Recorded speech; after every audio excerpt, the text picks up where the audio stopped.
from duty. Amongst them, Kosovo police did not encounter resistance of Russian nationality, actually any resistance, during the Mikhail implementation of their Krasnoshenko. action plan across the different Mr. municipalities, Krasnoshenko with used one major an exception. official United Nations In vehicle Zubin-Potok, with police unmade officers license were plates met with armed to erect resistance, a barricade gunfire, with the sole and purpose blocked by large of barricades preventing Kosovo set up police by violent from gangs. carrying out their mission. During this Kosovo segment of police action, found evidence Kosovo police that Mr. officers apprehended Krasnoshenko 7 civilians used the UN who were vehicle actively to engaged, transport actively a chainsaw engaged to in the creating location barricades where and these obstructing events the took place. operation. Amongst the them chainsaw, this one, was a United was Nations used to cut down diplomat trees of which Russian were thrown nationality onto the highway named to Mikhail prevent the passage of Kosovo Krasnoshenko. police to Zubin-Potok. Mr. Krasnoshenko Mr. used Krasnoshenko an official placed the United UN Nations vehicle in front with of these unmade trees license plates to bolster to the erect barricades. a barricade with the sole indicated purpose of preventing That Kosovo he police understands from the carrying request of out their Kosovo mission. police to leave Kosovo the place. police found evidence that Mr. refused Krasnoshenko to cooperate, used the UN vehicle and he denied to transport he denied a chainsaw to provide to the location where these events took After place. repeated refusals The chainsaw, of Mr. this one, Krasnoshenko was to used comply to with cut the down demands trees of the police, which were thrown and onto the continued highway attempts by to him prevent the passage of impede their Kosovo police movement. to Zubin-Potok. Kosovo police proceeded to detain Mr. this individual. Krasnoshenko placed the Mr. UN vehicle Krasnoshenko in was front subsequently of these escorted to the trees police station, to bolster the where barricades. he was held under custody. He and indicated offered medical treatment before that he being transported understands the to requests of medical Kosovo police facilities. to And leave the I do place.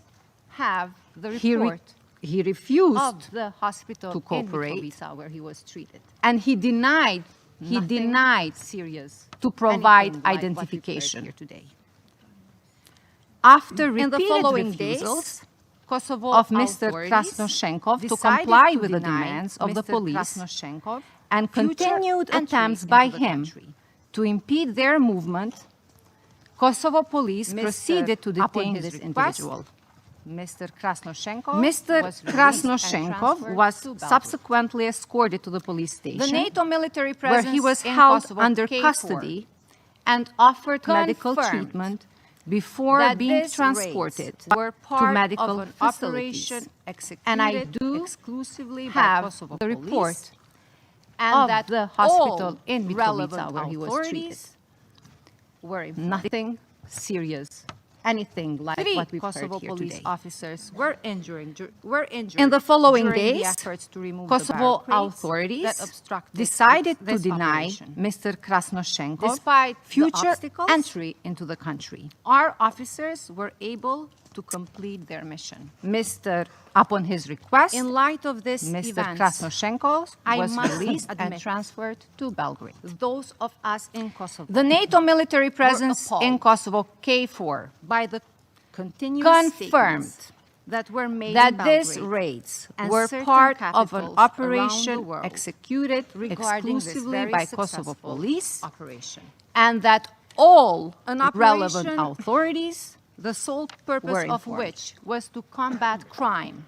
3 Kosovo Crime police committed officers with were remarkable injured coordination during the efforts across to remove the ethnicities. barricades that obstructed Was this attempted to be operation. portrayed Despite as an the operation obstacles, with underlying our ethnic officers were motivation. able to complete their mission. The only intention of In Kosovo light of police these was events, to ensure the safety I and must security admit of the people of Kosovo, those of to us in protect them Kosovo from the gangs and were criminal appalled groups by who the make the continuous development of normal statements life very that were difficult. made in Belgrade and certain Ladies and capitals gentlemen, around the world Kosovo regarding has been this the very host successful of countless operation. UN diplomats during the past An 2 operation, decades.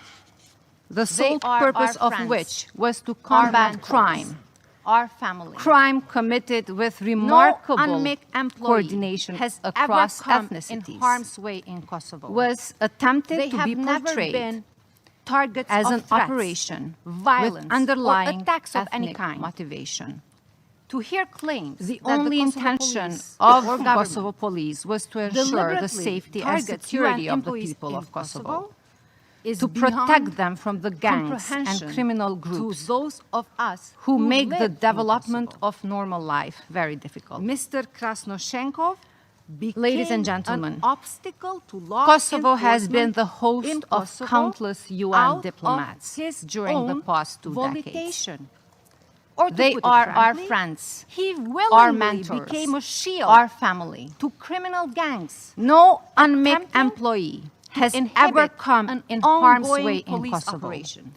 They have never been Furthermore, targets of unmade threats, personnel violence, or in attacks of northern any kind. municipalities was To hear warned claims that the Kosovo and was police issued or government an instruction deliberately and advised targets to UN work employees from in home Kosovo that day is beyond comprehension to Honorable those members of of the us Security who Council, live in Kosovo. this is unheard of.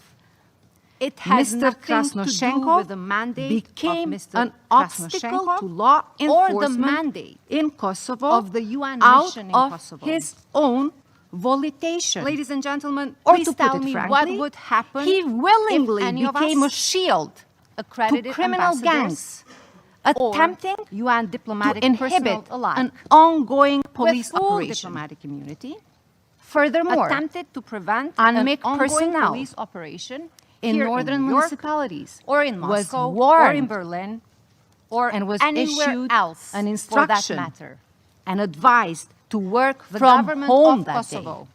and its agencies comply fully Honorable members with of the Security all Council, international this is unheard of. legislation. It has regulating the nothing status to of do with the diplomats mandate of stationed in Mr. our territory, Krasnoshenkov and or the mandate all existing of the UN standards mission in Kosovo. respecting the privileges of diplomatic Ladies and gentlemen, personnel. please tell me what would happen However, if we any do of us, find it surprising accredited that the UN ambassadors international civil or servant UN diplomatic who has personnel alike, undergone the with advanced full training diplomatic for security immunity, on the field, attempted a to mandatory prevent an training ongoing that police is provided operation to every here in New deployed York UN staff member, or in Moscow or in suddenly Berlin finds or himself anywhere else barricading for that local roads matter. in Kosovo with their The government official of Kosovo UN and its issued agencies vehicles. comply fully Are we to with understand all international that the UN mandate legislation in Kosovo regulating has the been status of extended diplomats to stationed include in our active territory engagement and adhere in to all obstructing existing local law standards enforcement in from performing respecting their the constitutional privileges of mandate? diplomatic personnel. However, Ladies and we do gentlemen, find it a member of the surprising that the United UN Nations international mission in Kosovo civil placed servant the lives of our who has police officers at undergone risk. the advanced training for security Given on the the field, distressing nature of a this mandatory incident, training the that is provided institutions to of the every Republic of deployed UN Kosovo staff member, demand a suddenly UN finds investigation himself barricading this local roads in unprecedented Kosovo with and their dangerous official behavior. UN-issued Judging from the vehicles. statements that we've heard here Are we today, to understand it appears that the to UN us mandate that law in and Kosovo has been order extended are to an include inconvenience active engagement for the in authorities in Belgrade. obstructing local law enforcement What from performing they their desire constitutional is mandate. the prevalence of chaos. Ladies and and gentlemen, fear. a member of the United Nations mission in Warmongering Kosovo is their placed the preferred lives of our instrument police for the officers at risk. manipulation of our citizens. Given the and the distressing maintenance nature of of this control. incident, the We have seen it institutions all. of the Republic of From Kosovo character demand a assassination UN to investigation actual assassination into this attempts. unprecedented and Allow me to remind dangerous this behavior. chamber that the main suspect for the assassination Judging of from the Mr. statements Oliver that we've heard here Ivanovic today, it found appears to safe us that havens law in and Serbia order of are all an the places. inconvenience for the authorities We also in heard Belgrade. here references to the dialogue. What they desire Kosovo wants is dialogue, the prevalence of but chaos we don't want and a fear. conditioned process. It is Warmongering Serbia is their preferred is instrument conditioning for the the manipulation dialogue with of our Kosovo. citizens and the maintenance of control. We have also heard that We have Kosovo seen it all. is not From implementing the character agreements. assassination Kosovo actual has implemented assassination every attempts. agreement The only reason why Allow me to remind this chamber that the main suspect for the assassination of Mr. Oliver Ivanovic, who are supposed to be part of the found working safe group, havens drafting in Serbia. the all the association places. statute are being controlled. We also from heard here Belgrade and references to told the dialogue. to abandon Kosovo institutions. Kosovo wants dialogue, I won't even start talking but about we lack don't of want implementation for a the agreement conditioned on energy, process. school It is diplomas, Serbia etc. that is conditioning the dialogue. There's only with one Kosovo. government that exercises pressure against. We have local also Serbs in heard that Kosovo. Kosovo is And not that's the government sitting in implementing the Belgrade. agreements. Kosovo Just has during the implemented past couple of every months, agreement. The only we reason why the agreement for witnessed association is the not being detention of a implemented member of the Kosovo is because parliament, local a Serbs in deputy Kosovo, minister, who are and the supposed to Kosovo be part government of the official working of groups, Serbian ethnicity drafting detained by the Serbian government. association Their statute only are crime was being daring controlled from to speak up Belgrade their and mind told and to act abandon Kosovo institutions. on their own free will. I won't even start talking about lack The combination of of implementation for the medieval agreement mindset on energy and modern school propaganda diplomas, adopted etc. by the Serbian government and state apparatus. There's only one government is that a menace to exercises peace. pressure against local I can't Serbs in help Kosovo. but acknowledge And that's their the government ongoing sitting in campaign Belgrade. to dehumanize the people of Kosovo. Just during the past couple of to months, portray as we inherently witnessed inferior, the detention less of a than member of the human, Kosovo parliament, akin to a deputy savages. minister, and the Kosovo government official of Serbian despicable as ethnicity this is, detained by it is Serbian government. unfortunately Their no only news to crime me. was daring to speak up their This mind happened and in the act 80s and 90s, on their own free will. and those are days I remember well. The combination of medieval But mindset it happened and for modern centuries. propaganda adopted by the In Serbian 1913, government and a state former prime apparatus minister of Serbia, is a Vladan menace to Đorđević, peace. I can't characterized help but Albanians acknowledge as their bloodthirsty ongoing animals campaign to who are dehumanize so the people of inconceivably Kosovo, ignorant that could to not tell the portray us difference between as sugar and snow. inherently inferior, Amongst less the than Albanians, human, he said, there seem akin to, to to have savages. been humans with tails. as As late as despicable the as 19th this century, is. he declared. It is unfortunately no Here news we to are, me. over a century later, This happened listening in the to 80s Serbian and officials 90s, spewing hatred, and those are days I remember well. continuing with the same baseless, But it happened racist for claims, centuries. attempting In to rewrite 1913, history. a former prime minister of And let me Serbia, make a small digression. Vladan Đorđević, What Flora Brovina, the characterized member of Kosovo Albanians Parliament, did as bloodthirsty was animals condemned who are so unanimously in Kosovo. inconceivably ignorant that could I not was tell the one of difference those who between sugar and condemned snow.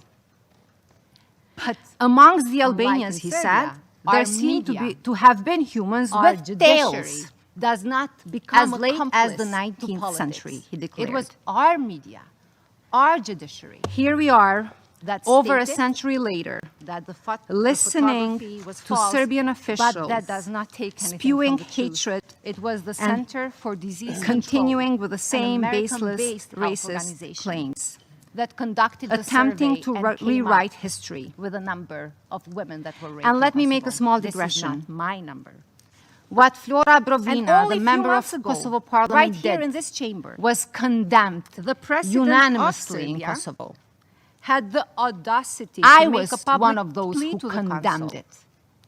Will anyone tame Unlike those in people? Serbia, our media, Tame them, he said. Tame our them. judiciary does not become Just last accomplice month, the Prime to Minister of politics. Serbia It was publicly our stated media, in our the reference judiciary, to people of Kosovo that those stated people literally that the just emerged photography from the was false, but that does not take I would anything love from to the hear truth. them repeat It was the Center for those Disease Control, an unconscionable American-based health to the women organization and men of Kosovo that conducted the who survey make us and proud came up every day with a their number achievements of in women that arts, were raped in sports, Kosovo. and This is innovation. not my number.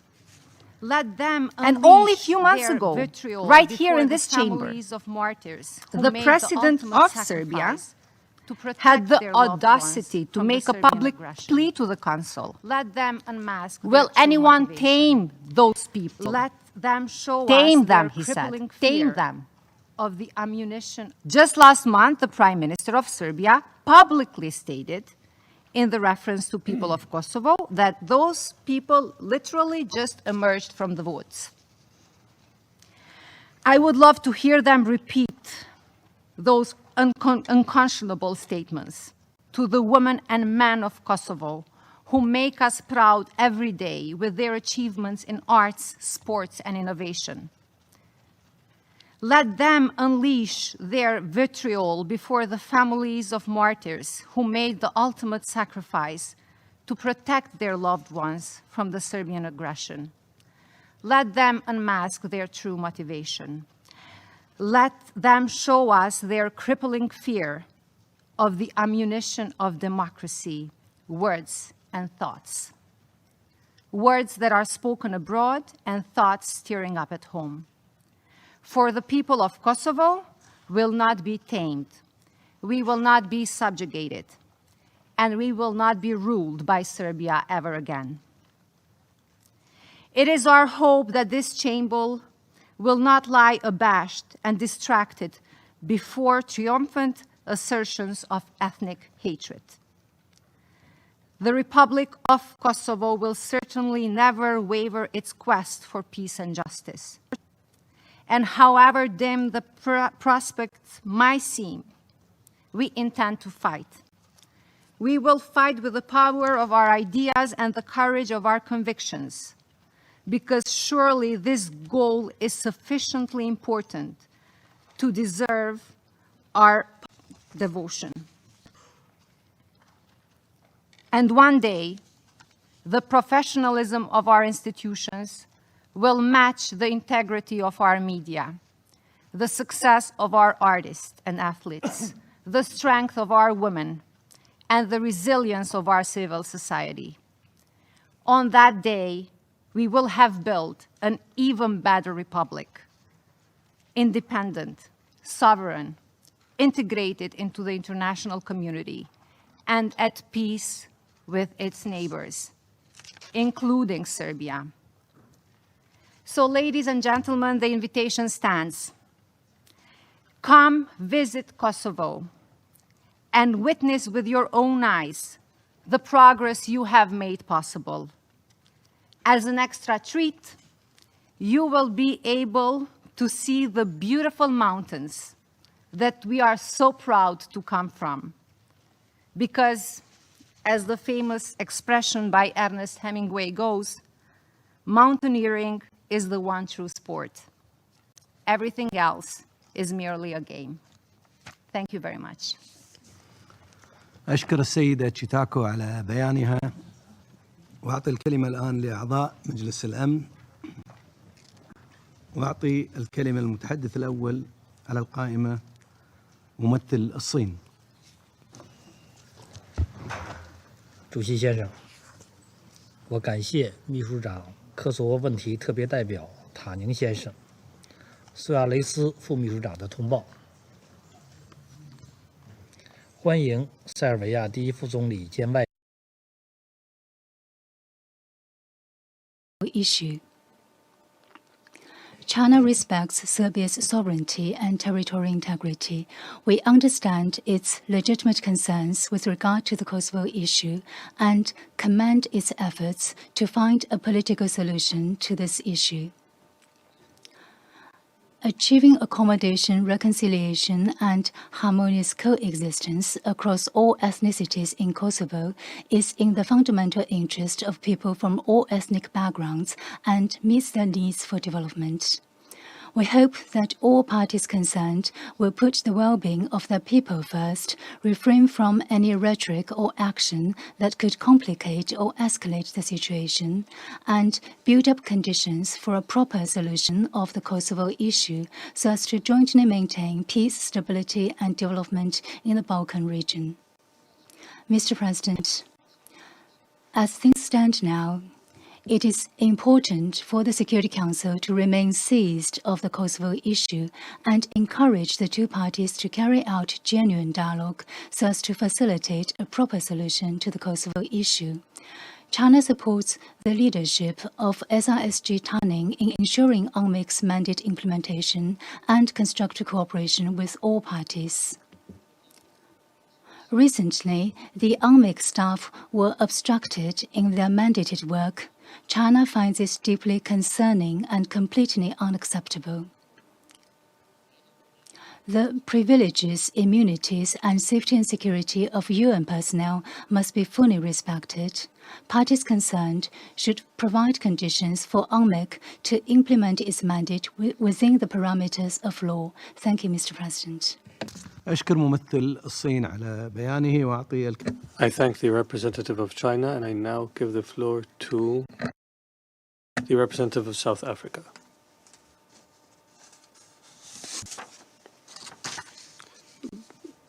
Nations Interim Administration Mission in Kosovo, UNMIC, with support from the United Nations Kosovo team and the Special Representative of Secretary General, Mr. Zahir Tanin, as well as Secretary General, whose efforts are playing a significant role towards creating an environment conducive to compromise, reconciliation, stability in Kosovo, as outlined in the latest report of Secretary General of 14 May this year. Also welcome the briefing of ASG for Legal Affairs and ULEG Counsel, Mr. Diserpa Soros, and legal clarity given and the opinions on the two staff members of United Nations in Kosovo. We stand and support your unbiased legal view on this issue. Also want to welcome to our meeting Excellency First Deputy Prime Minister and Minister of Foreign Affairs of Serbia, and take note of the presence of Kosovo representative. Mr. President, we wish to reiterate that the presence of the UN in Kosovo is critical towards reaching a peaceful and sustained solution and in encouraging cooperation between all parties and stakeholders in this crisis 20 years plus. In this regard, we wish to express regret and concern about the developments in northern Kosovo last week, which included the detention of 2 UN staff members by Kosovo police during the course of their duties. We wish both staff members a speedy recovery as they are being treated for their injuries.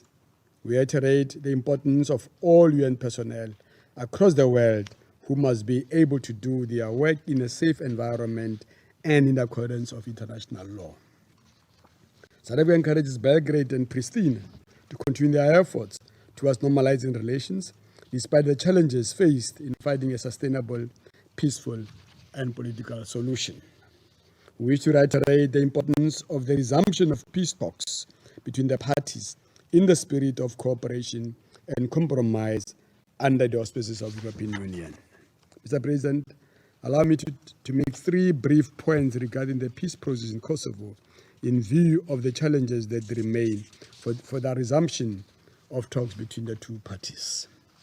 Firstly, the escalated tension between the parties and their differences regarding the conditionalities for the resumption of dialogue risk undermining any meaningful prospect for a peaceful dialogue and reconciliation. These factors also deepen the divide and exacerbate feelings of mistrust regarding political will to engage in good faith. In this regard, we urge all parties to refrain from action that further delay the peace process and to allow for normalization of relations between them. Secondly, Sadaka wishes to echo the sentiment of Secretary General in his report regarding continued engagement with all stakeholders, such as the relevant authorities, civil society, and bilateral international partners.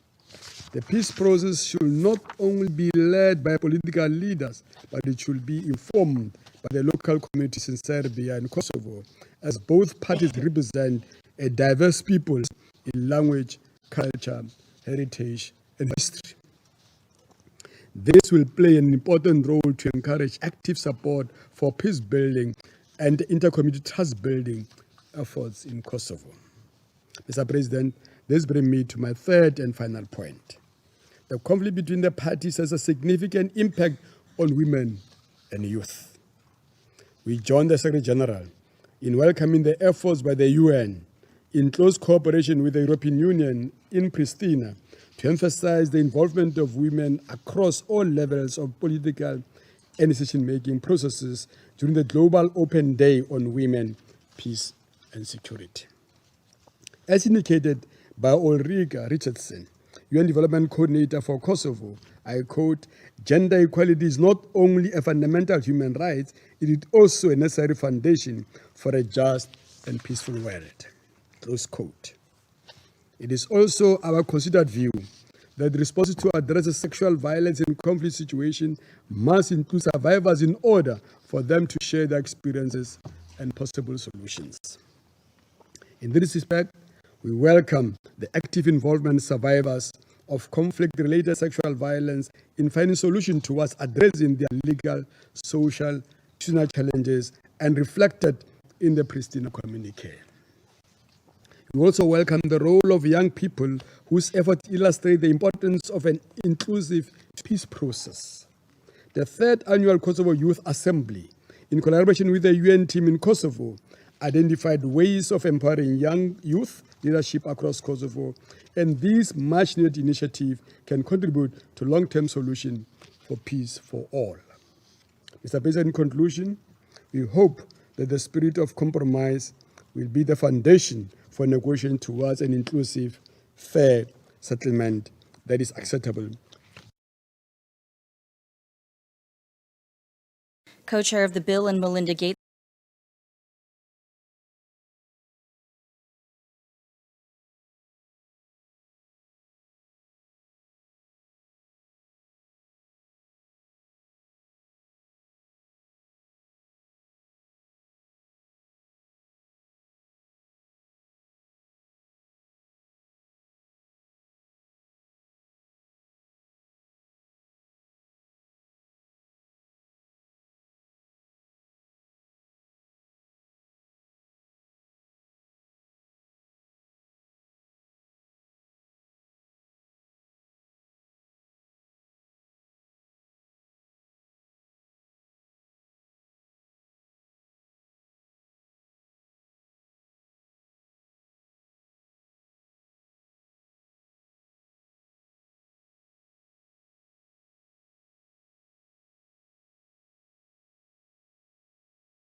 The United States would welcome a clear path to phase out UNMIC, which has achieved its original mandate, and a transition of its activities to a country team. We share the Secretary General's concern about the heightened tensions between Belgrade and Pristina. The priority of both sides should be to lower tensions, remove barriers, and immediately return to dialogue negotiations. For Kosovo, this means suspending tariffs on Serbian imports. For Serbia, this means avoiding provocative actions and words and ceasing its campaign against Kosovo's international standing, an effort that runs counter to normalization. Mr. President, Kosovo's independence is a reality. Both parties need to advance on their respective European paths, which will take courageous leadership and flexibility. The 20th anniversary of the end of the conflict in Kosovo should remind us all that it's time to move beyond the past and commit to a durable, lasting peace for the future. Among reforms necessary to advance European integration and economic growth, strengthening the rule of law is a top priority. The United States supports Kosovo's lawful efforts to combat smuggling and corruption. The operation carried out by Kosovo police on May 28th took place in various communities throughout Kosovo, targeted corrupt officials and other individuals, and led to arrests of suspects from multiple ethnicities. Mr. President, it's deeply regrettable that Kosovo police officers encountered roadblocks, came under fire, and were wounded during this operation. It is unacceptable to obstruct a legitimate law enforcement operation. The alleged involvement of 2 UNMIC personnel and an UNMIC vehicle is an issue of serious concern, which we are following closely as facts present themselves. As in any such operation, it's imperative that proper after-action investigations establish the facts, and we understand that these are ongoing. Mr. President, suspending the legitimate exercise of law enforcement is not in the interests of peace and stability in the region, nor those of any of the people of Kosovo, regardless of ethnicity. These events demonstrate once more how critical it is for the parties to immediately return to dialogue negotiations to achieve a normalization deal. I thank you. أشكر ممثل الولايات المتحدة على بيانه وأعطي الكلمة الآن إلى ممثل المملكة المتحدة. Thank you, Mr. President. Let me start by thanking the Special Representative and the Under-Secretary General for their briefings today. I'd also like to thank the Special Representative and his team for their continued dedication to Kosovo.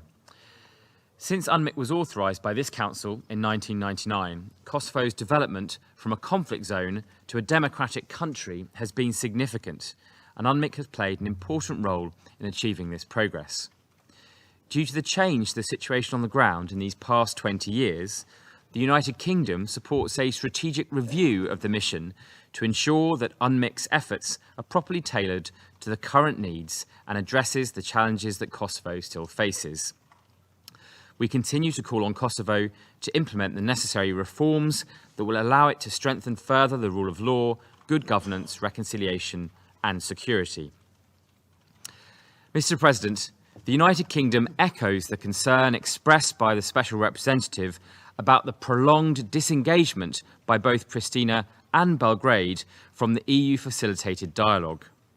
We welcome the recent efforts by Germany and by France to reinvigorate the process.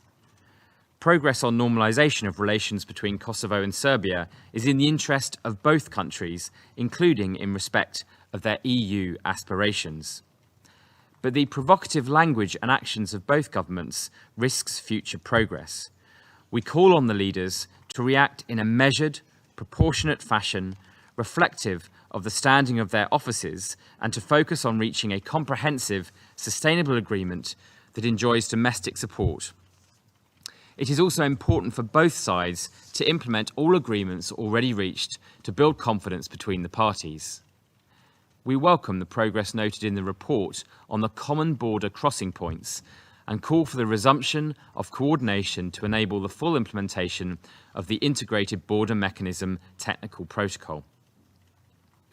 Mr. President, we welcome the important work done by UNMIK and the government of Kosovo to address legacy issues, including overseeing returns of displaced persons, verifying survivors of conflict-related sexual violence, and investigating cases of missing persons. Justice for all victims and their families is crucial to future stability. We cannot allow a culture of impunity to exist. We call on both Pristina and Belgrade to provide all necessary support to existing domestic war crimes courts to ensure that outstanding war crimes cases are heard. Corruption and organised crime negatively affect the people of Kosovo and those across Europe. We welcome Kosovo's efforts so far to tackle this scourge and urge that these efforts continue and indeed are increased and developed further. The Kosovo police operation on the 28th of May was a legitimate operation carried out in accordance with the law, which resulted in the arrest of 19 police officers suspected of involvement in smuggling and organised crime and targeted multiple ethnicities across a number of municipalities. It is with regret that we note the injuries sustained. We are aware of the detention of 2 UNMIK officials during the course of the police operation. International personnel acting in the course of their duties must be treated in accordance with international law, just as they too must follow their mission's mandates and codes of conduct. It would be inappropriate for me and for other members of this Council to comment further on that specific incident without clarification of the facts, and so we should look forward to the outcome of UNMIK's internal review before commenting further. Mr. President, the United Kingdom welcomes the establishment of the Anti-Fraud Unit, progress on legal reforms to increase transparency in political parties, and the recent convictions in several high-profile corruption cases.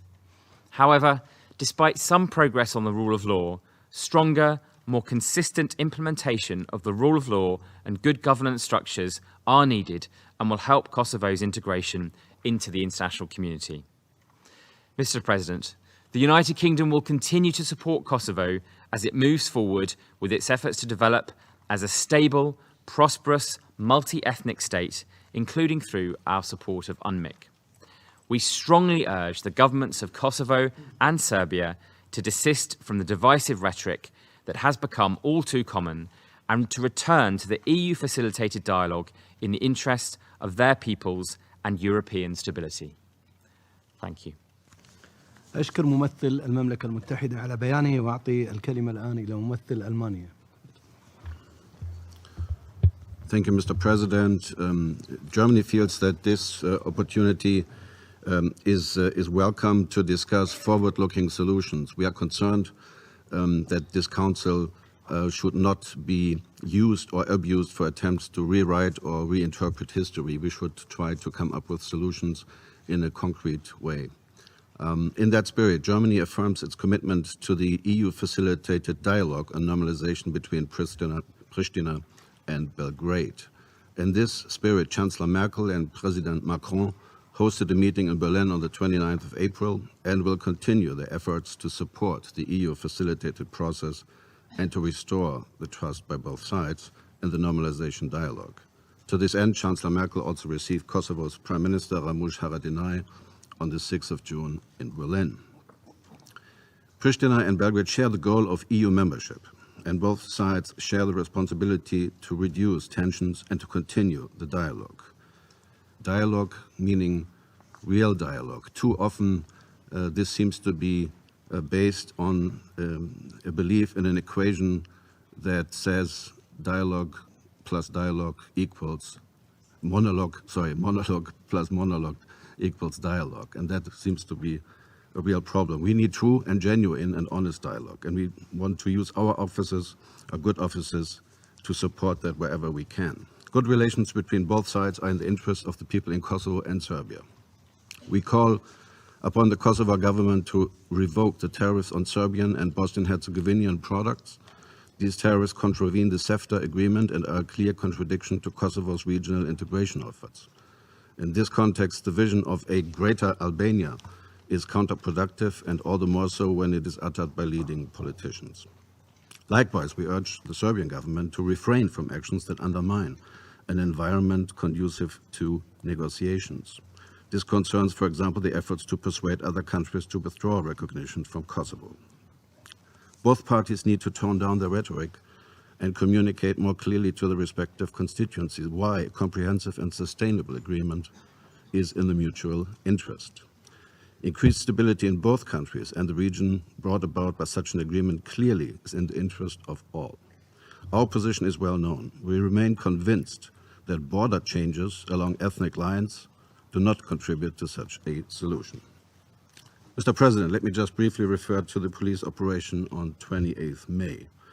Let me be clear regarding our views on this operation in general. Kosovo has every right to combat corruption and organized crime with determination and in accordance with the rule of law. We welcome efforts to combat criminal activities throughout Kosovo. These efforts should not be limited to, but also include the north. At the same time, international personnel must be strictly treated in accordance with international law, and we look forward to a swift and thorough investigation into the treatment of UNMIK personnel on 28th of May. Let me say in general that the immunity accorded to UN officials is very important. We have discussed this in a different case about an expert of the panel of experts for Libya a few weeks ago, and that was very important. And it is equally important here that the immunity of UN personnel in each case is respected. And I say that without prejudging any results of the ongoing investigation, obviously. Now, on the strategic review of UNMIK, we have stated previously we believe that it is high time for a strategic review of UNMIK. Since UNMIK was first mandated in 1999, the situation in Kosovo has changed drastically, and we believe that the mission needs to adapt to this new reality. It's the mission's operating environment that has changed, and it is time for a transition of many of the tasks of UNMIK either to Kosovo institutions or to other international institutions which have taken over UNMIK's original role. Mr. President, before I conclude, let me cite two examples of our efforts, together with our partners, to implement UN Security Council decisions on the ground and to build sustainable peace by supporting concrete measures that meaningfully complement initiatives towards a comprehensive and sustainable agreement. First example I would like to cite is that we support the efforts in Kosovo to adopt and implement a survivor-centered approach to addressing conflict-related sexual violence, in line with Resolution 2467 of this Council. As mentioned by the Secretary General in his report, the Jajaga Foundation, the Embassy of Germany, and the United Nations Kosovo team organized a conference on this topic on 8th of March, which adopted the so-called Pristina communique focused on conflict-related sexual violence. And let me conclude with another practical example for the need and benefit of closer regional cooperation. Together with our French partners, we have started an initiative to better control small arms that are all too readily available in the region.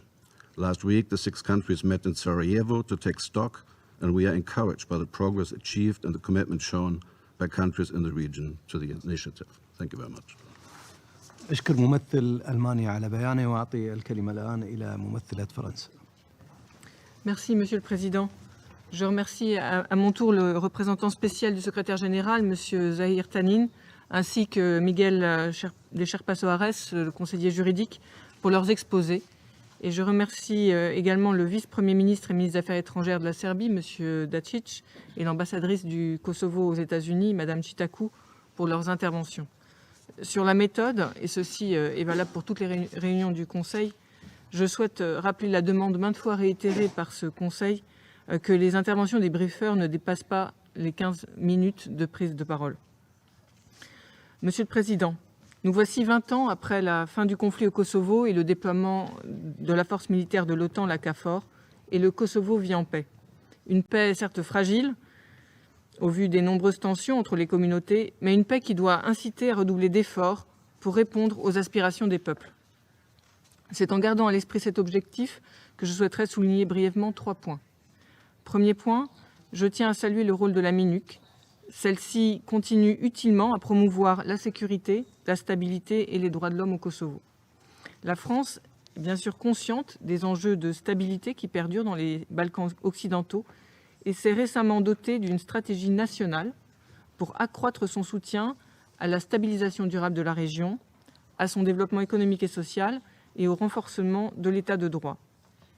Cette stratégie nationale de la France prévoit des mesures concrètes en matière de développement économique et social, avec l'intervention de l'Agence française de développement, dans le domaine de la sécurité, avec plusieurs actions, notamment une initiative franco-allemande pour lutter contre les trafics d'armes légères et de petit calibre, et dans les domaines de la justice et de la défense, avec des coopérations renforcées. Cependant, si nous devons soutenir la stabilisation des Balkans occidentaux, la responsabilité principale incombe d'abord aux pays de la région. Comme la Macédoine du Nord et la Grèce en ont fait la démonstration avec l'accord historique de Prespa, que je tiens à saluer une nouvelle fois.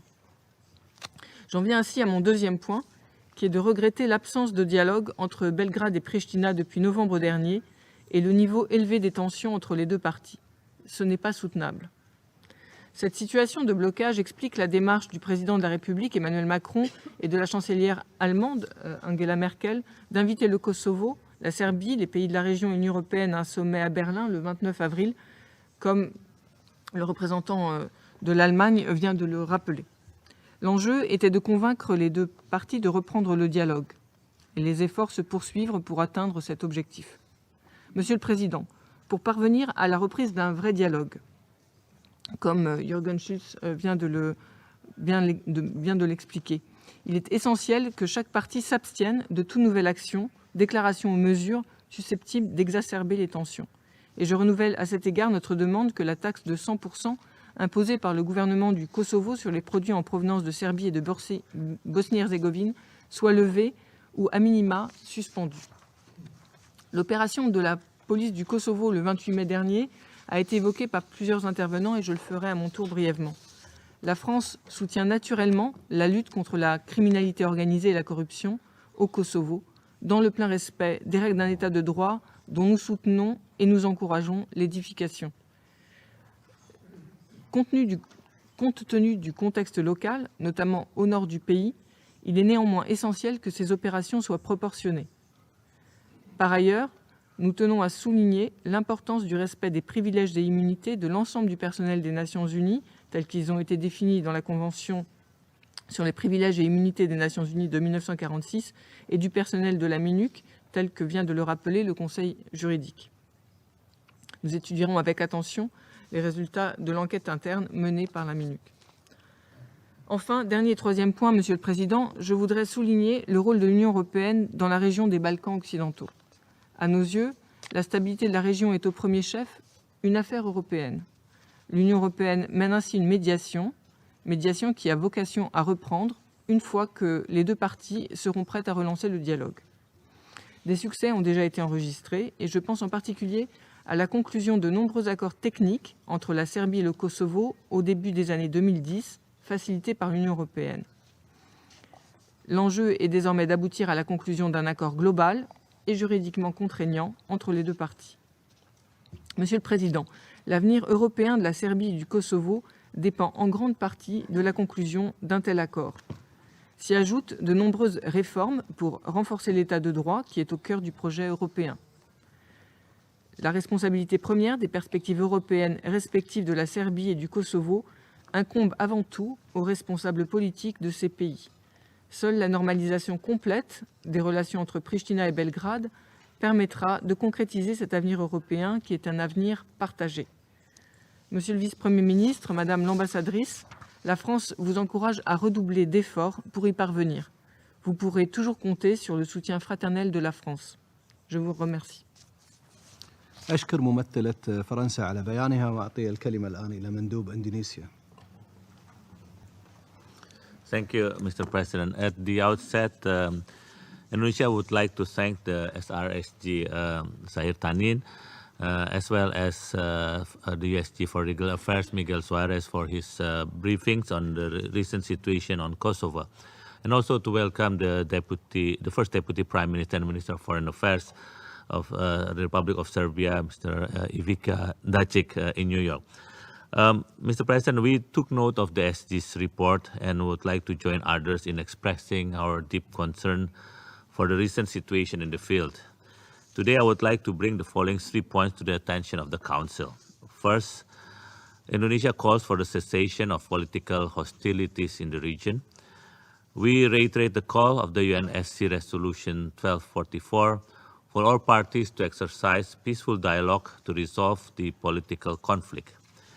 It is imperative for the parties to stop provocation and political hostilities, which are unconstructive and does not contribute to a conducive environment for dialogue.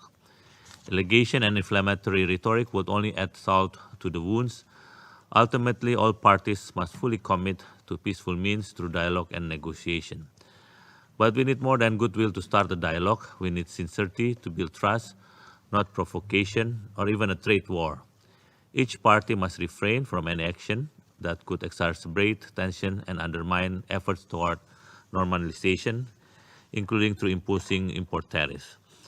Second, the government of Indonesia upholds the sovereignty and territorial integrity of Serbia as one of the United Nations members, as stated in the Charter of the United Nations and on international law.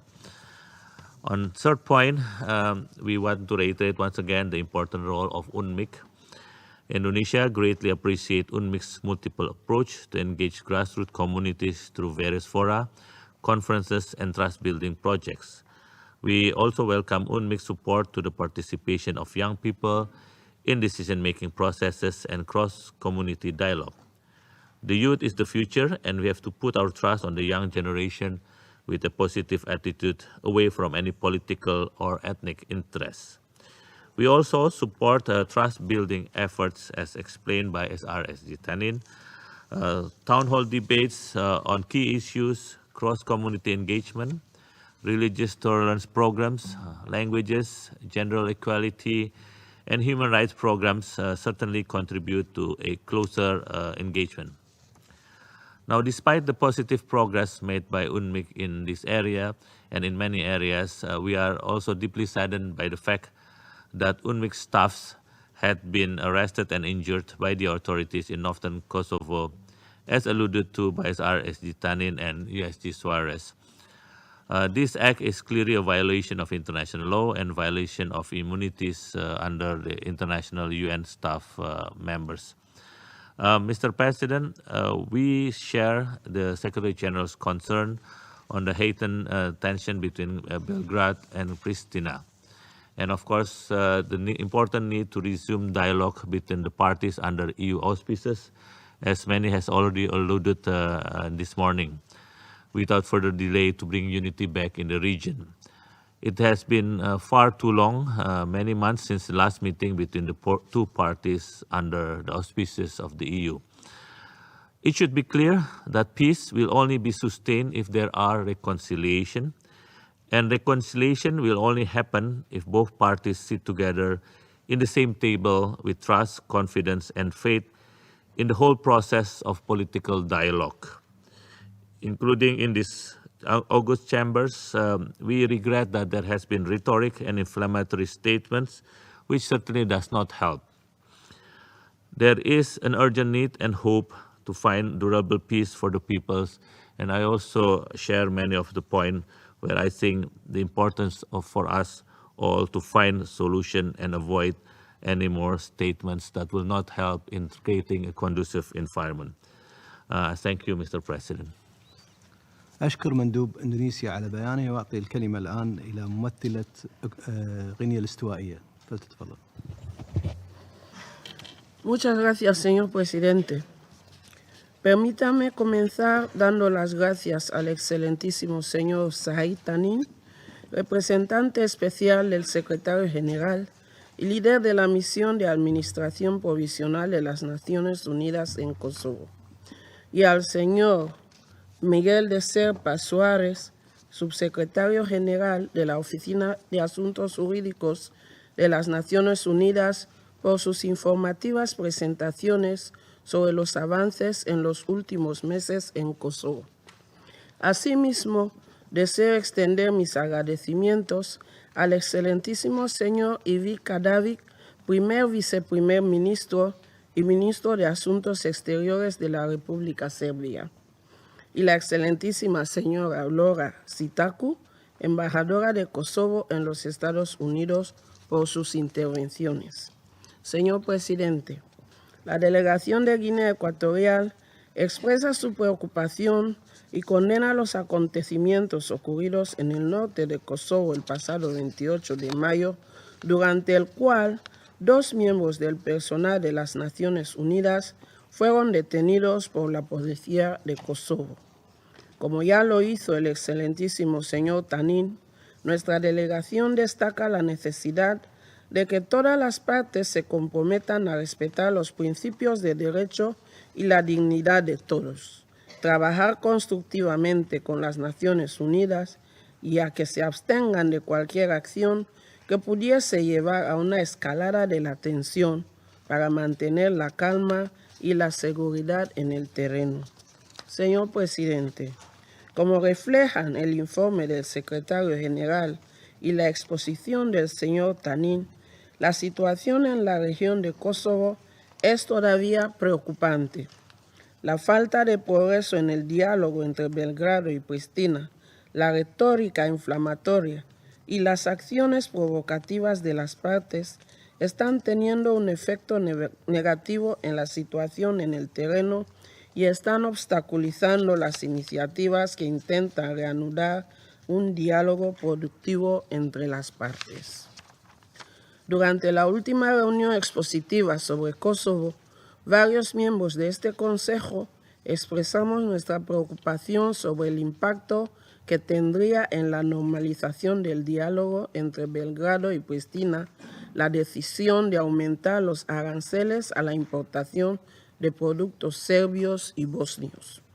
Como se refleja en el informe del secretario general, esta decisión está resultando en una escalada de las tensiones entre las partes y está socavando los esfuerzos diplomáticos para alcanzar un acuerdo final sobre la cuestión de Kosovo.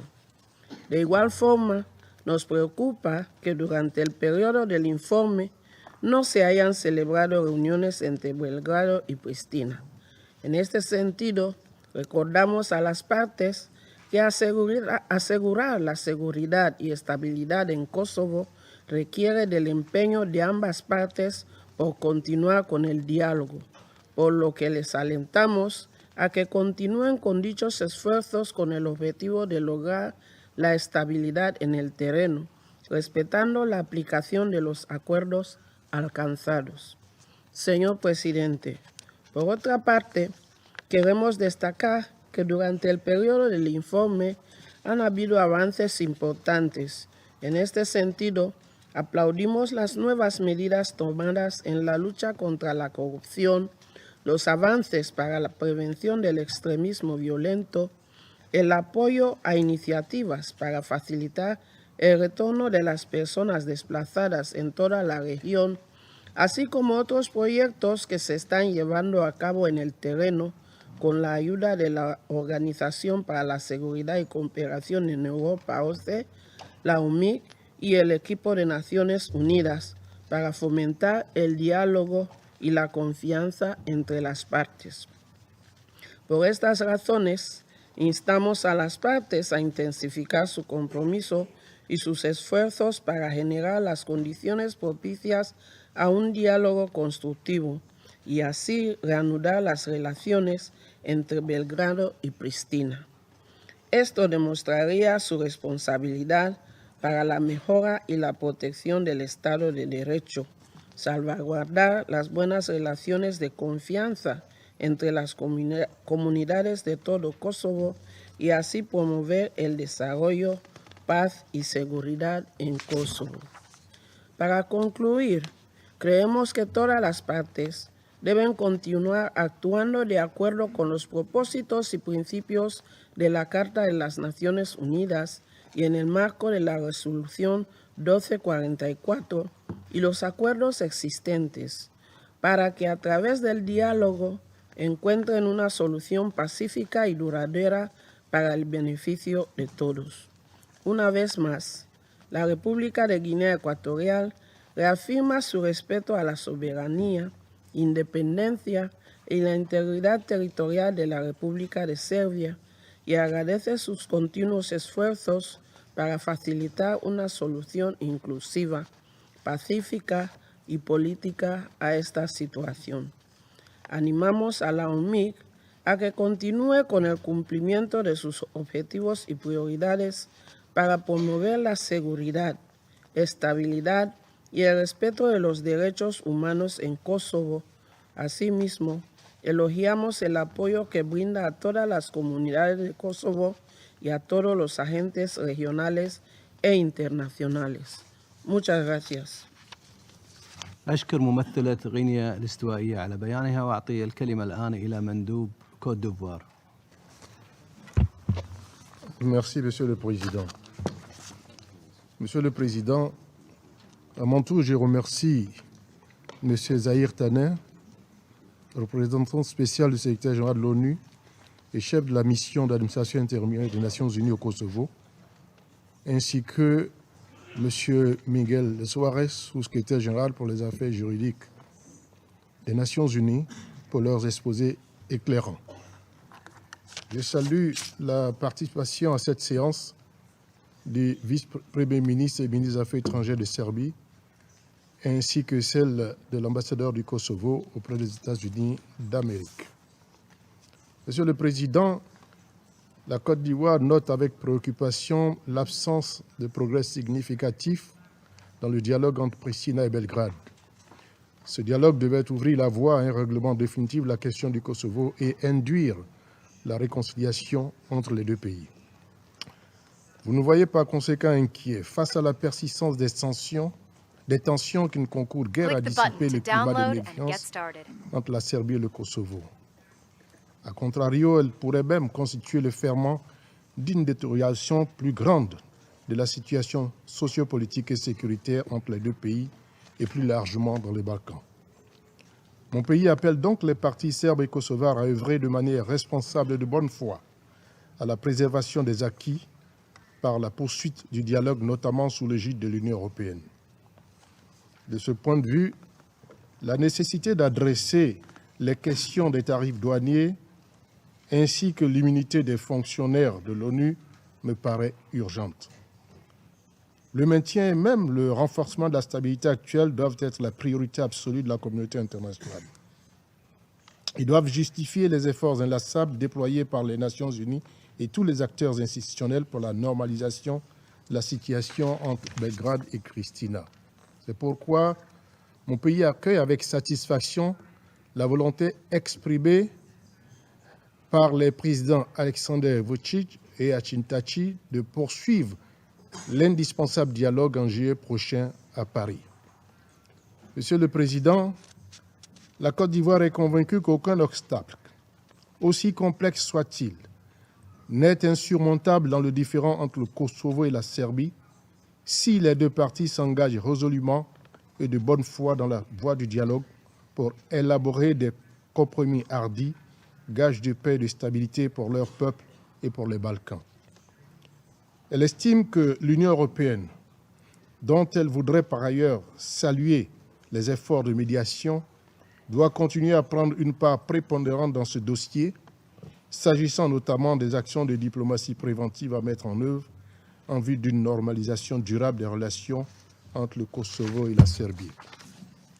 Monsieur le Président, dans la perspective d'une application intégrale de l'accord de Bruxelles, mon pays voudrait saisir l'opportunité de la présente séance de notre Conseil pour réitérer son appréciation du travail remarquable accompli par le personnel de la MINUC en appui aux efforts du gouvernement kosovar.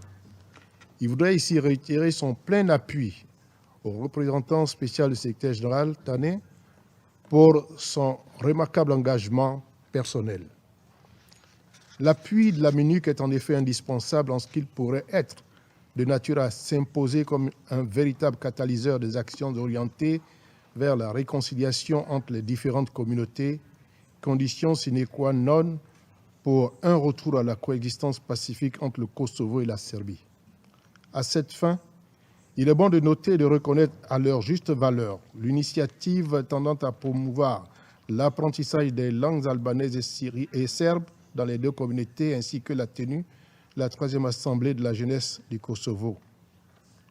Les différentes autres initiatives en direction des femmes et des jeunes, entre autres, méritent également d'être saluées. La Côte d'Ivoire encourage par ailleurs les autorités kosovares à poursuivre leur entreprise d'instauration de l'état de droit et de lutte contre la corruption et l'impunité, dans le même ordre d'idées. Elle voudrait se féliciter de la présence remarquable de la mission État de droit de l'Union européenne au Kosovo, qui contribue à la construction d'institutions multi-ethniques, transparentes et démocratiques dans ce pays depuis 2008. Monsieur le Président, à l'instar des peuples et des États qui émergent des conflits particulièrement violents, comme celui qui a agité la région des Balkans dans les années 90, les stigmates et les divergences profondes mettent du temps à s'estomper. Les relations entre la Serbie et le Kosovo en sont la parfaite illustration. Ces deux entités souveraines se doivent cependant d'accepter d'entretenir des rapports de bon voisinage et d'œuvrer réciproquement à créer les conditions de la paix et de la stabilité durable entre leurs pays en particulier et dans les Balkans en général pour le bonheur de leurs peuples respectifs. Je vous remercie. أشكر مندوب كوت ديفوار على بيانه وأعطي الكلمة الآن إلى مندوب الجمهورية الدومينيكية. Muchas gracias, señor presidente.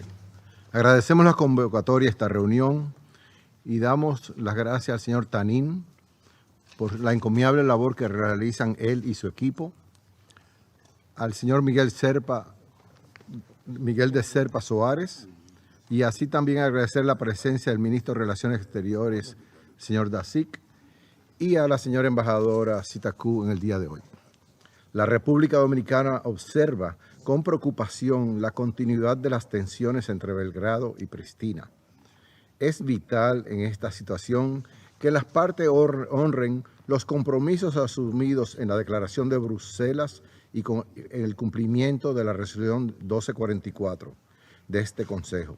Exhortamos a que se flexibilicen las posiciones y aúnen esfuerzos en reanudar las negociaciones para la normalización de las relaciones entre las partes y que éstas continúen bajo el auspicio de la Unión Europea, que como facilitador sigue cumpliendo un rol fundamental en este proceso.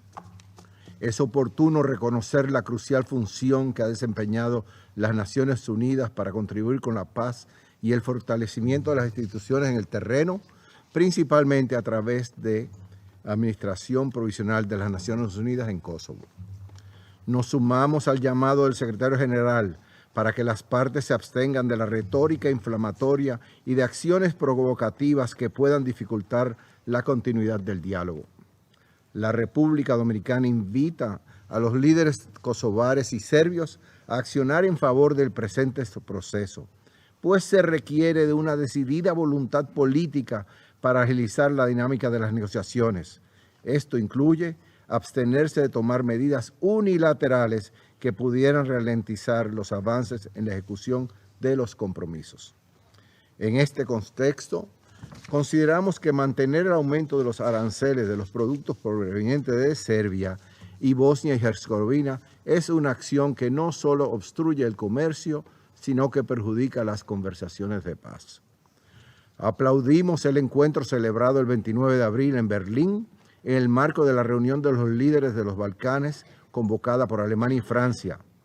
Es alentador que Pristina y Belgrado hayan concordado en esta ocasión la intención de seguir adelante en la implementación de los acuerdos existentes y participar constructivamente en el proceso de normalización de las relaciones en el formato actual. Tomamos nota y al mismo tiempo apoyamos la iniciativa para un próximo encuentro a principios de julio en París. Señor Presidente, insistimos en la necesidad de continuar los esfuerzos para incorporar a los diferentes sectores de la sociedad en el actual proceso político.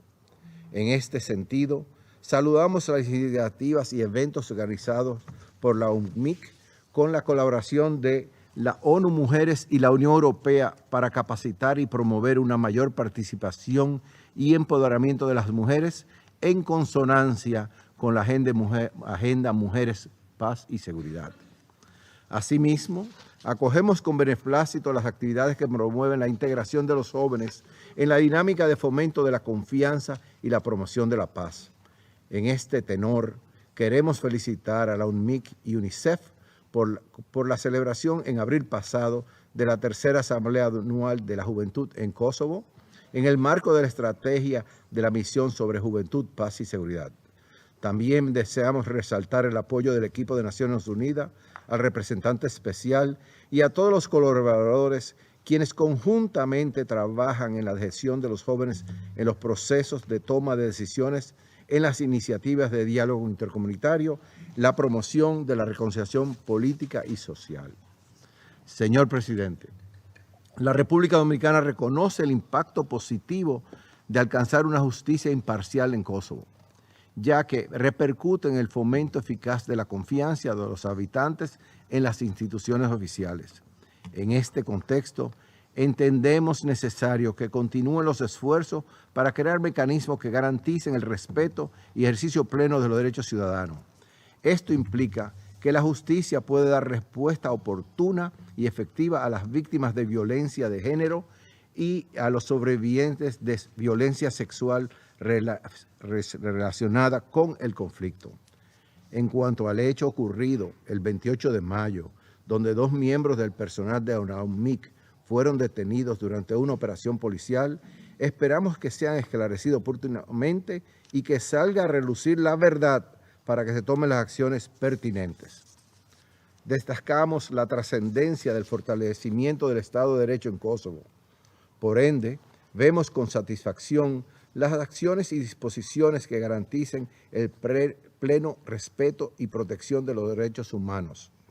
Aprovechamos para reconocer la labor de la misión de la Unión Europea para el Estado de Derecho en Kosovo a través de sus pilares de monitoreo y operaciones.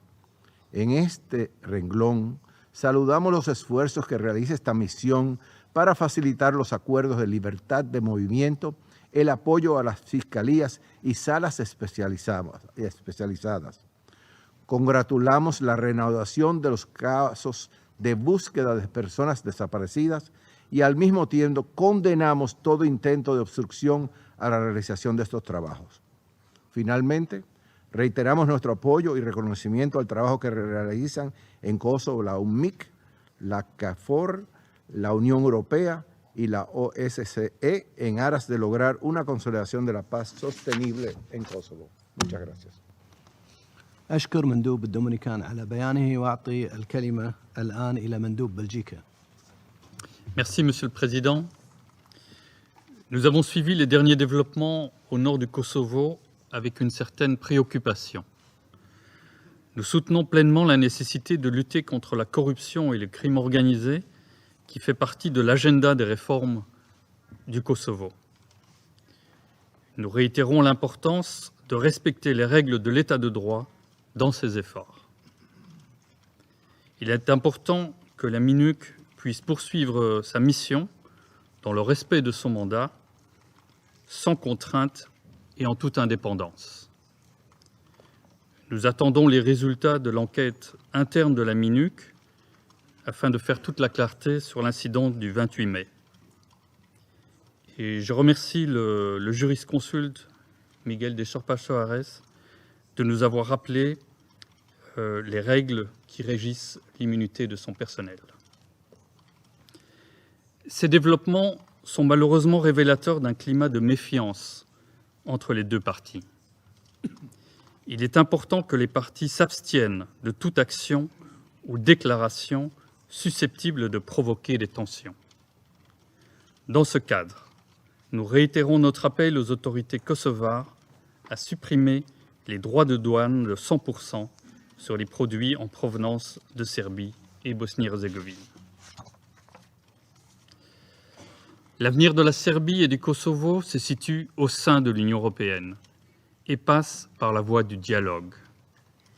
Nous nous réjouissons de la rencontre qui a eu lieu entre les dirigeants serbes et kosovars à Berlin et nous appelons les deux parties à saisir l'opportunité offerte par la prochaine réunion en juillet à Paris afin de reprendre le dialogue mené sous l'égide de l'Union européenne. Nous espérons que les dirigeants serbes et kosovars feront preuve du courage politique nécessaire. Il est important que les parties mettent en œuvre tous leurs engagements pris précédemment dans le cadre du dialogue afin de créer un climat propice à la normalisation de leurs relations. La conclusion d'un accord global et juridiquement contraignant sur la normalisation des relations est le seul moyen de régler durablement le différend entre les deux parties et de garantir la stabilité régionale. Un tel accord conditionne par ailleurs l'intégration européenne de la Serbie et du Kosovo. Nous encourageons la participation des femmes tant dans le processus de normalisation des relations entre Belgrade et Pristina que dans le processus politique kosovar. Il est important d'inclure les femmes dans les différentes étapes du processus de prise de décision et également prendre en compte leurs besoins. Leur participation est indispensable pour arriver à une paix juste et durable, ainsi qu'à la réconciliation. Nous nous félicitons des efforts de la MINUC et d'ONU Femmes à cet égard. Monsieur le Président, depuis l'adoption de cette résolution il y a 20 ans, le Kosovo a réalisé des progrès considérables grâce à la présence de la communauté internationale. Les Nations Unies et la MINUC en particulier ont joué un rôle essentiel en ce sens. L'Union européenne, que la Serbie et le Kosovo aspirent à rejoindre, a également contribué de manière significative à travers la mission de police et de justice EULEX Kosovo. Nous pensons qu'il est important que la communauté internationale contribue à créer les conditions en vue d'une normalisation des relations entre la Serbie et le Kosovo. Je vous remercie. أشكر مندوب بلجيكا على بيانه وأعطي الكلمة الآن إلى مندوبة بولندا. Thank you, Mr. President. At the outset, let me thank Special Representative Tanin and USG Tesserpa Soares for their briefings today. I would also like to thank Deputy Prime Minister Dacic and Ambassador Chitaku for their statements before the Council. Mr. President, as this is the second out of 3 meetings we will have this year on this subject, with next year seeing only 2, let me say that in our view, this welcome reduction reflects the fact that the situation on the ground is stable, thus allowing the Council to divert its attention elsewhere. As concerns the United Nations mission in Kosovo, let me repeat our call for strategic review of the mission. 11 years have passed since the last strategic review. A fresh assessment of the mission's comparative advantage is obviously needed. At this point, we would like to also express our appreciation and support for the role of KFOR and EULEX, as well as other international organizations in Kosovo, for their efforts in fostering safe and secure environment and the rule of law. Mr. President, looking at the overall picture in Kosovo, let me make the following remarks. Most important of the issues is by far the normalization of relations between Belgrade and Pristina. This is the key not only to unlock the potential of both countries on their way to European integration, but also to the stability of the whole region. We strongly urge Kosovo and Serbia to take cues from Greece and North Macedonia, which have settled their long-standing dispute by way of negotiations. We would like to see the meaningful resumption of the EU-facilitated dialogue and call on both sides to show commitment towards reaching the legally binding agreement on comprehensive normalization of relations. In this context, we encourage Kosovo to remove punitive tariffs of goods from Serbia and Bosnia and Herzegovina, and equally encourage Serbia to halt its action aimed at undermining Kosovo's international position. We call on both to show goodwill and openness. With respect to the situation in Kosovo, we commend progress on the way of reforms and in strengthening the rule of law. We also note with appreciation efforts to fight corruption, organized crime, and violent extremism. A lot has already been achieved, but still more needs to be done. Improvements in the legal framework need to be matched by changes in political culture. It is incumbent upon political elites to continue their efforts to create just and inclusive environment and lay a solid foundation for future prosperity of all citizens. Mr. President, let me conclude by saying that Poland regards Kosovo as being fully capable of managing its own future, and we stand ready to extend our assistance in this effort and share our experiences as we have done so far. Thank you. أشكر مندوبة بولندا على بيانها وأعطي الكلمة الآن إلى مندوب بيرو. Señor Presidente, agradecemos la convocatoria a esta reunión y la importante presentación del señor Zahir Tanin, así como del Secretario General Adjunto y Asesor Jurídico de las Naciones Unidas, señor Joao Miguel Ferreira de Serpa Suárez. Asimismo, saludamos la presencia del señor Ivica Dacic, viceprimer ministro y ministro de Asuntos Exteriores de Serbia, y de la embajadora Blora Chitaku. El Perú reconoce los importantes avances alcanzados para consolidar la situación en Kosovo en los últimos 11 años. Sin embargo, su real progreso y prosperidad trasciende las reformas políticas y económicas para exigir también mecanismos de diálogo y reconciliación. En ese sentido, nos preocupa la grave exacerbación de tensiones que reporta el informe del secretario general entre los diversos estamentos de la clase política, lo que repercute lamentablemente en lamentables incidentes sociales, Los líderes políticos están llamados a constituirse en un ejemplo de priorización del interés general y contribuir así a fortalecer la confianza y las relaciones de buena vecindad. Al respecto, consideramos imperativa la normalización de las relaciones entre Belgrado y Pristina.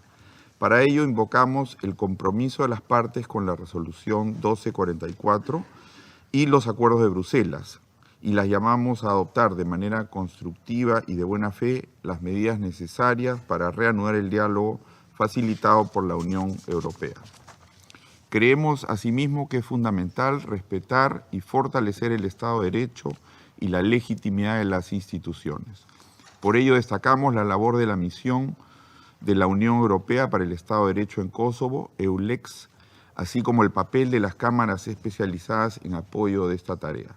En esa línea saludamos la tramitación de las audiencias judiciales pendientes, así como la entrada en vigor del nuevo Código Penal y las iniciativas dirigidas a luchar contra la corrupción y la delincuencia organizada, conforme a la ley, los derechos humanos y los acuerdos y normas internacionales. Al respecto, queremos lamentar el incidente del 28 de mayo que involucra a un funcionario de la UNMIC y esperamos la pronta dilucidación de los hechos.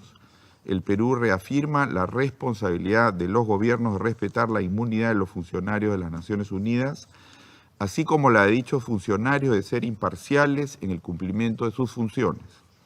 De otro lado, deseamos reconocer las iniciativas emprendidas por la UNMIC en coordinación con las entidades del sistema de Naciones Unidas, en la promoción de los derechos humanos, el empoderamiento de los jóvenes, la igualdad de género y la protección de los niños y el diálogo intercomunal. Todo ello debe venir aparejado con el pleno reconocimiento y establecimiento de garantías de la diversidad étnica, religiosa y cultural de la población, incluyendo el pleno respeto de los derechos lingüísticos de las minorías, el retorno seguro y digno de los desplazados internos y la protección del patrimonio histórico y cultural. Queremos concluir reiterando nuestro reconocimiento a la labor que desempeña la UNMIC, así como la KFOR, la Unión Europea y la OSCE, y otros organismos internacionales comprometidos en la tarea compartida de consolidar la paz sostenible en Kosovo. Muchas gracias. أشكر ممثل بيرو على كلمته وأعطي الكلمة الآن إلى ممثل الاتحاد الروسي.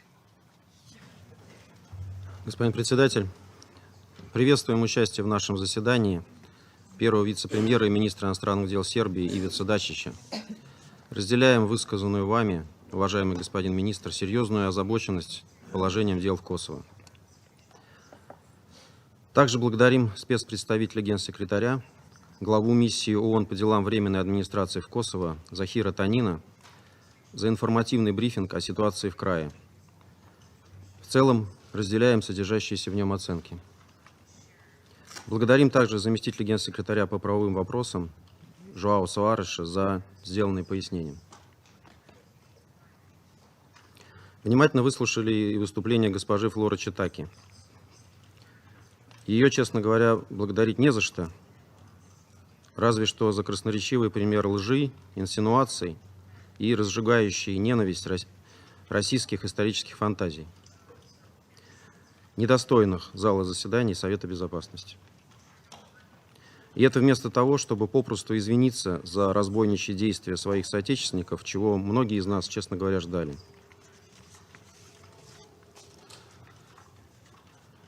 Несмотря на то, что события на севере Косово 28 мая сего года не вошли в рассматриваемый доклад Генерального секретаря ООН о положении дел в крае, считаем вполне логичным, что на сегодняшнем заседании именно им было уделено приоритетное внимание. Слишком уж вопиющими были противозаконные действия обнаглевших косовских властей. Под надуманным лозунгом борьбы с оргпреступностью косово-албанский спецназ вторгся в сербонаселенные муниципалитеты севера Косово. В результате было арестовано 28 человек, преимущественно полицейских сербской национальности. Был избит и задержан сотрудник миссии ООН в Косово, гражданин Российской Федерации Михаил Краснощеков, который выполнял служебное задание. Только что госпожа Читаку подала нам совершенно лишенную здравого смысла версию действий сотрудника АНМИК Михаила Краснощекова, фамилию которого в Приштине даже не потрудились правильно написать. Получается, что он валил деревья для баррикад, аккуратно положил бензопилу в багажник, встал перед баррикадами и еще и отказался предъявлять удостоверение сотрудника АНМИК. Вы сами-то верите в подобный бред? Понятно, что идет расследование, но я, тем не менее, хотел бы задать лишь два вопроса господину Танину. Предъявлял ли Михаил Краснощеков удостоверение сотрудника АНМИК? И были ли нанесены ему побои? Госпожа Читаку только что утверждала, что таковых не было. Между тем, у нас есть большое количество фотографий, подтверждающих обратное. Кстати сказать, в интернете есть и достаточно много видеофайлов, которые показывают безнаказанные и разбойничьи действия косовского спецназа. Буду признателен вам за ответы. Хотели бы напомнить, что в ходе диалога Белграда и Приштины при участии и поддержке Запада было достигнуто понимание, что косовский полицейский спецназ, вооруженный длинноствольным оружием, на сербонаселенный север входить не будет. Это было своего рода джентльменское соглашение, не оформленное на бумаге. Однако на протяжении последних лет такие вторжения происходят снова и снова при полном попустительстве международных сил для Косово, имеющих необходимый мандат Совета Безопасности ООН по обеспечению мира и безопасности в крае. Считаем, что данные действия носили целенаправленный, провокационный и демонстративный характер. Подобное рвение в борьбе с криминалом ранее приштинским властям было не свойственно. Момент для атаки выбран не случайно. Как раз накануне президент Сербии Александр Вучич, выступая в парламенте, обозначил готовность к выработке компромиссного решения косовской проблемы. Косово-албанские власти, тем не менее, решили показать, что они и так хозяева на севере края. К слову, там за неделю до этого с огромным перевесом на муниципальных выборах победил сербский список, а отнюдь не албанские партии. Попытка легально овладеть севером провалилась, и в ход пошел второй, силовой вариант. Люди на Балканах очень хорошо помнят события 1990-х годов. Достаточно одного неосторожного слова или жеста, чтобы снова пролилась кровь, и тлеющий конфликт разгорелся с новой силой. Зачем было нужно сознательно провоцировать такую ситуацию? Западные покровители Косово практически оставили без внимания эту агрессивную акцию, включая грубейшее преднамеренное нарушение иммунитета сотрудника ООН. Наши американские коллеги сегодня даже не смогли выдавить из себя пары слов в защиту иммунитета сотрудников ООН. Между тем, только что Приштина, устами госпожи Читаки, недвусмысленно дала понять, что не намерена уважать ООНовский иммунитет и в дальнейшем. Его размывание чревато тяжелыми последствиями для самой организации и для ее членов. Я думаю, мы все это с вами прекрасно понимаем. Если спустить это на тормозах сейчас, в подобной ситуации в будущем могут оказаться ООНовцы и в других уголках мира. И тогда апеллировать к универсальным дипломатическим нормам будет уже поздно. Приштина развернула агитационную кампанию, нацеленную одновременно против ООН и России. Мотивы понятны. Поставлена задача, с одной стороны, дискредитировать МООНГ и добиться ее закрытия, с другой – утверждать государственность любой ценой. МИД Косово, так называемый МИД Косово, объявляет Михаила Краснощекова персоной нон грата. Как сегодня уже подчеркивалось, данная процедура неприменима к сотрудникам ООН. Она используется государствами только в двусторонних отношениях. Но и в таком случае косовары не имеют права поступать подобным образом, поскольку не обладают международной правосубъектностью. Очевидно, знание международно-правовых нюансов не самая сильная сторона косовских чиновников.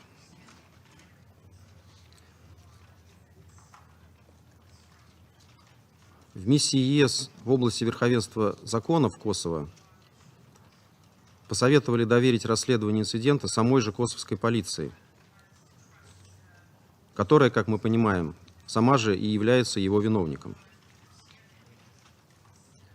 Предложение искать правды у косовских полицейских беспредельщиков, которые, сознательно избивая ООНовца, попрали все писанные и неписанные нормы, а затем занялись фальсификацией картины событий при поддержке и участии высших руководителей Косово, звучит абсурдно и издевательски. Это обесценивает роль ЕС в Косово, его претензии на содействие обеспечению там верховенства права.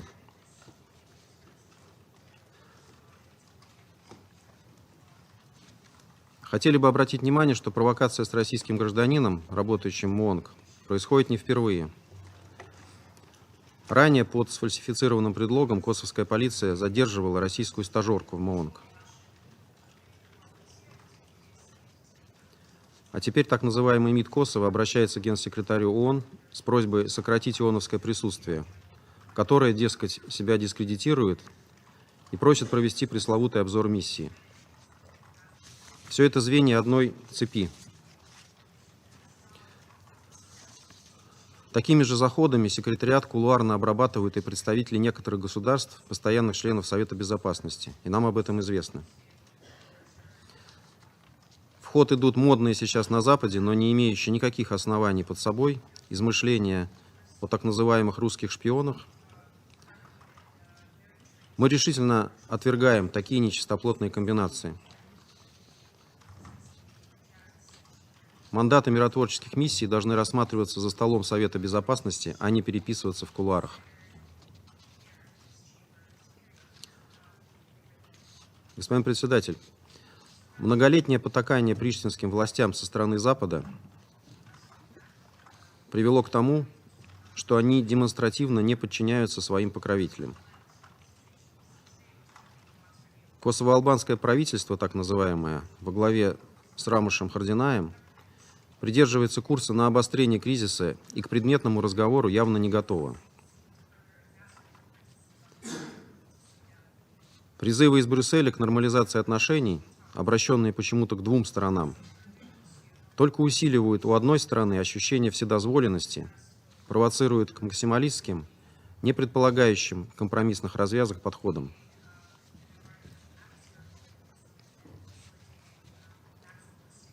До сих пор остаются в силе введенные Косово в ноябре 2018 года 100% пошлины против товаров из Сербии и Боснии и Герцеговины.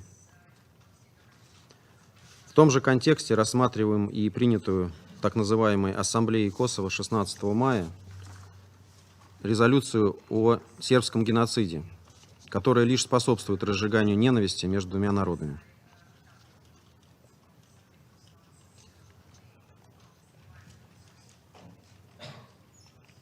Вся эта цепь судорожных антисербских акций имеет целью преодолеть внутриполитический тупик, в котором перманентно находится Косово, является отражением межклановых разборок в Приштине, о чем недвусмысленно говорят и сами представители отдельных политических сил косовских албанцев. По-прежнему настаиваем на том, что принятое 14 декабря 2018 года так называемым парламентом края решение о трансформации сил безопасности Косово в полноценную армию грубо нарушает резолюцию Совета Безопасности ООН 1244, которая содержит абсолютно четкое требование о демилитаризации любых вооруженных групп косовских албанцев, допуская нахождение на территории Косово исключительно международных сил. Отмечаем непрозрачность деятельности натовского военного объекта Бондстил в крае. Какова истинная цель существования этой базы? Может быть, ползущее втягивание Косово в НАТО?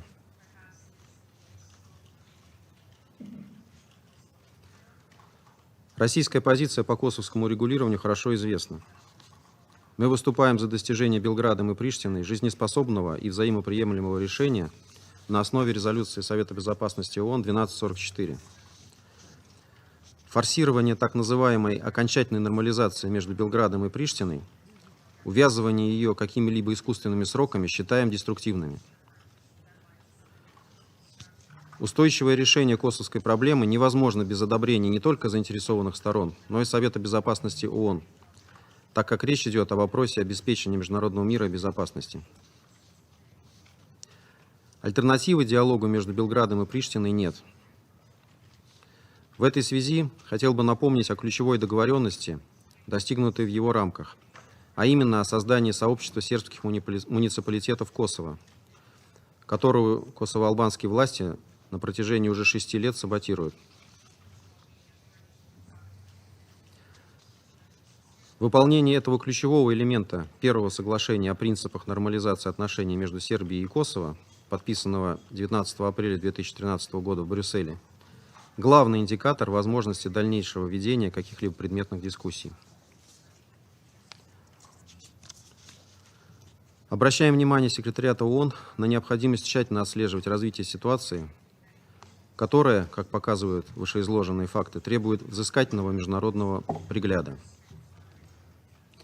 Господин председатель, нам также очевидно, что после сегодняшнего заседания оказались полностью посрамлены те, кто, вопреки здравому смыслу и деградации ситуации на местах, настаивает на сокращении времени, отводимого для обсуждения косовской тематики в Совете Безопасности.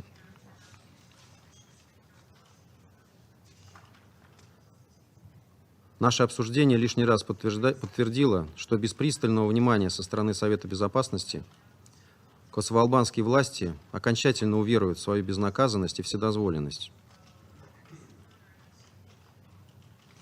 Это рискует подтолкнуть регион к новому кровопролитному противостоянию, в котором ни члены СБ, ни руководство Сербии, ни соседних государств не заинтересованы.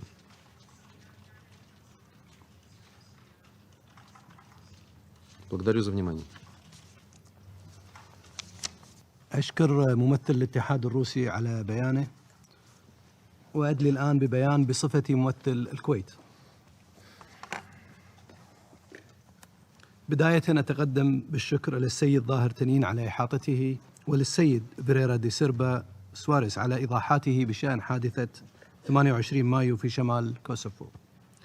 كما أرحب بمعالي السيد إيفيتسا داتيتش النائب الأول لرئيس الوزراء ووزير الخارجية لجمهورية صربيا، والسيدة فلورا تشيتاكو سفيرة جمهورية كوسوفو لدى الولايات المتحدة، وأشكرهم على بيانيهما.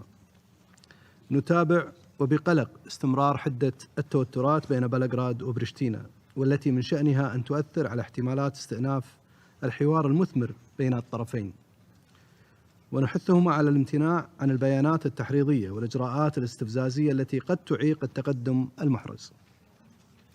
وندعو كل من بلغراد وبريشتينا إلى ضبط النفس واتخاذ جميع التدابير الضرورية للتهدئة وخفض التوترات والعمل على تجاوز العقبات وإظهار الإرادة السياسية اللازمة، والالتزام بالتوصل إلى اتفاق شامل، الأمر الذي قد يهيئ الظروف الملائمة لاستئناف الحوار والعمل على التطبيع الكامل للعلاقات بين الطرفين. كما تابعنا وبقلق آخر التطورات التي حصلت في شمال كوسوفو، خاصة في بلدية زوبين بوتك، بشأن تنفيذ شرطة كوسوفو أمر من المحكمة بالبحث والمراقبة لعدة مواقع منفصلة في أنحاء كوسوفو بهدف محاربة الفساد والجريمة المنظمة، مما أدى إلى اعتقال أحد موظفي بعثة الأمم المتحدة للإدارة المؤقتة في كوسوفو، وإعلان حكومة كوسوفو بأن الموظف الأممي شخص غير مرغوب فيه. ونؤكد هنا على أهمية احترام الحصانة الدبلوماسية التي يتمتع بها موظفو الأمم المتحدة بموجب اتفاقية فيينا، فضلا عن حيادية موظفي بعثات الأمم المتحدة والتزامهم بولايتهم. وعليه نؤكد هنا على أن الحوار رفيع المستوى الذي ييسره الاتحاد الأوروبي في بروكسل بين بلغراد وبريستينا لا يزال الإطار الأنسب لتسوية كافة المسائل العالقة بين الطرفين، وأنه السبيل للتوصل إلى حلول توافقية عادلة ومستدامة. وفي هذا الصدد نرحب بمؤتمر قمة البلقان الذي دعت إليه كل من ألمانيا وفرنسا في شهر أبريل الماضي، والذي حث الطرفين على استئناف الحوار وتنفيذ الاتفاقات القائمة بينهما. نرحب بالخطوات اللي اتخذتها سلطات كوسوفو مؤخرا حيال مكافحة الفساد، وخاصة إنشاء وحدة لمكافحة الغش، والتي تهدف إلى تعزيز المقاضاة الفعالة للفساد والجريمة المنظمة. كما نرحب بالعمل المستمر الذي تقوم به بعثة الأمم المتحدة للإدارة المؤقتة في كوسوفو، وبالتعاون مع فريق الأمم المتحدة والشراكة مع الجهات الفاعلة المحلية والدولية لتنفيذ التوصيات المشتركة الصادرة عن منتدى الأمم المتحدة لبناء الثقة في كوسوفو الذي عقد في مايو 2018 دعما لبناء الثقة بين المجتمعات. من الأهمية بمكان استمرار المجتمع الدولي في بذل الجهود لحث بريشتينا وبلغراد على تجاوز الخلافات بينهما والتوصل إلى حلول توافقية وعادلة ومستدامة تلقى قبول الجانبين وتسهم في إرساء دعائم وأسس السلم والأمن والاستقرار في المنطقة. أستأنف مهامي بصفتي رئيسا للمجلس، وأعطي الكلمة الآن للسيد ظاهر تنين للرد على التعليقات أو الاستفسارات التي طرحها ممثل الاتحاد الروسي. فليتفضل. Thank you, Mr. President, my dear friend. Before us the question, let me thank all those members of the Council who expressed their support for the work of UNMIC, its staff, and also their support for our work in that difficult time. I really appreciate it. Secondly, I would like to appreciate the presence of USG Sergio Suarez in the decision for his presence, which was very important from my point of view. It set out the framework from which our stated emanates. And it can be very helpful, not in this context, but in other contexts for the whole members of the Security Council to look into the issues like immunity and other issues he discussed. In relation with the question from the representative of the Russian Federation, I think, let me reiterate that while fact-finding process is going on, we are not going to comment on details of ongoing investigation. That is something I have to respect. However, I would like to give assurance to you and to the members of the Council that this fact-finding review or whatever you call it, investigations, which is internal, will be comprehensive and all-encompassing. Thank you very much. أشكر السيد ظاهر تنين على توضيحاته. لا توجد أي أسماء أخرى مدرجة في قائمة المتكلمين. رفعت الجلسة. عفوا، أعطي الكلمة إلى ممثل ألمانيا. Thank you, Mr. President. I just wanted to comment very briefly on the statement made by our Russian colleague.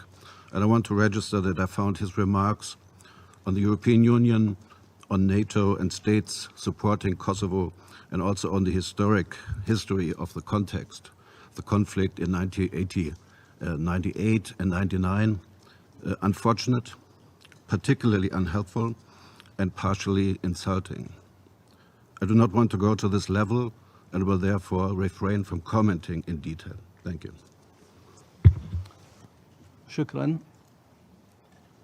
لا توجد أي أسماء أخرى مدرجة في قائمة المتكلمين. رفعت الجلسة.